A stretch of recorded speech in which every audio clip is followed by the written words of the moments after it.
جو انسان اللہ تعالیٰ کی نافرمانی کرتا ہے اللہ تعالیٰ اس کے ماتحتوں کو اس کا نافرمان بنا دیتے ہیں۔ آج خاوند شکوہ کرتا ہے کہ بیوی بات نہیں سنتی، بیٹی بات نہیں سنتی، مالک شکوہ کرتا ہے کہ مزدور کام اچھی طرح نہیں کرتے۔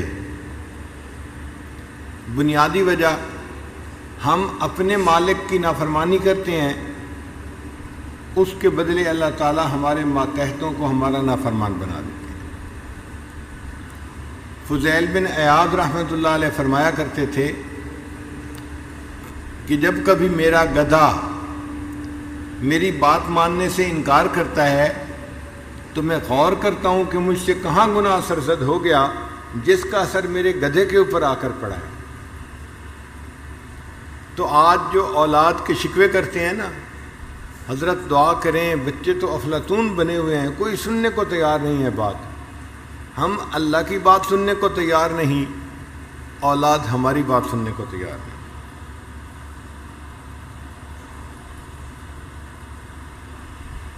انسان اس کو محسوس کرے یا نہ کرے مگر کہیں نہ کہیں اس کو گناہوں کی وجہ سے سزا مل رہی ہوتی ہے۔ بنی اسرائیل کا ایک عالم تھا، گناہ میں ملوث ہو گیا۔ اب چونکہ عالم تھا وہ ڈرتا بھی تھا، مگر نفس ایسا موٹا تھا کہ وہ گناہ کروا دیتا تھا، تو گناہ کرتا بھی تھا اور ڈرتا بھی تھا کہ کہیں میں سزا میں گرفتار نہ ہو جاؤں۔ 4-6 مہینے اسی طرح گزر گئے۔ ایک دن دعا کرتے ہوئے اس نے دعا مانگی کہ یا اللہ، میں 6 مہینے سے گناہوں میں مبتلا ہوں اور آپ مجھے کتنی ڈھیل دے رہے ہیں کہ ابھی تک آپ نے مجھے سزا نہیں دی۔ تو اللہ تعالیٰ نے اس کے دل میں بات ڈالی کہ میرے بندے سزا تجھے مل رہی ہے، تجھے اس کا احساس نہیں ہے۔ تو وہ بڑا حیران ہوا، مجھے اس گناہ کی کون سی سزا مل رہی ہے؟ تو پھر بتایا گیا کہ جب سے تو نے یہ گناہ کیا ہے ہم نے رات کے آخری پہر کے مناجات کی لذت سے تمہیں محروم کر دیا ہے۔ پھر اس کو محسوس ہوا کہ جب سے گناہ کرنے لگا ہوں مجھے کبھی دعا مانگتے ہوئے رونا آیا ہی نہیں ہے، دل سخت ہو گیا تھا، آنکھیں خشک ہو گئی تھی۔ وہ اس کو سزا ہی نہیں سمجھ رہا تھا اور اس کو سزا مل رہی تھی۔ یہ کوئی دنیا کا نظام نہیں ہے کہ جس میں خرابی کا اندیشہ ہو، یہ اللہ کا نظام ہے، فول پروف نظام ہے۔